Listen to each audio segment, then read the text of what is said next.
আমার নবী কত বড় দামি, যেই নবীর শরীর মোবারকে মশা মাছি পড়া হারাম। কেমন মায়ার নবী আমার। আম্মা জান আয়েশা বলেন, নবীজির ঘামগুলো বোতলে ভরে রাখতাম, মেশক হিসাবে ব্যবহার করতাম।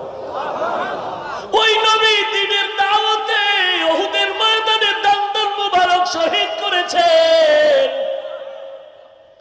তায়েফের ময়দানে গেলেন আমার নবী, বেঈমানেরা বলে পাথর মেরে তাড়ায় দাও পাগল। পাথর মেরে মেরে যখন নবীরে দিচ্ছে, নবীর পাথরের আঘাতে শরীর থেকে রক্তগুলো পড়ে পড়ে জামা কাপড় ভেসে যায়, জুতা মোবারক আটকায় যায়। আমার আল্লাহ সহ্য করতে পারলেন না। জিবরাইল আমিনের ডেকে বলেন, ওরে জিবরাইল, আমার মায়ার নবীর কাছে গিয়ে সালাম জানাও। আমার নবীর রক্ত আমি আল্লাহ সহ্য করতে পারি না। আমার নবীরে তায়েফের বেঈমানেরা পাথর মেরে তাড়ায় দেয়। আমার নবীর শরীরে মশা পড়া হারাম।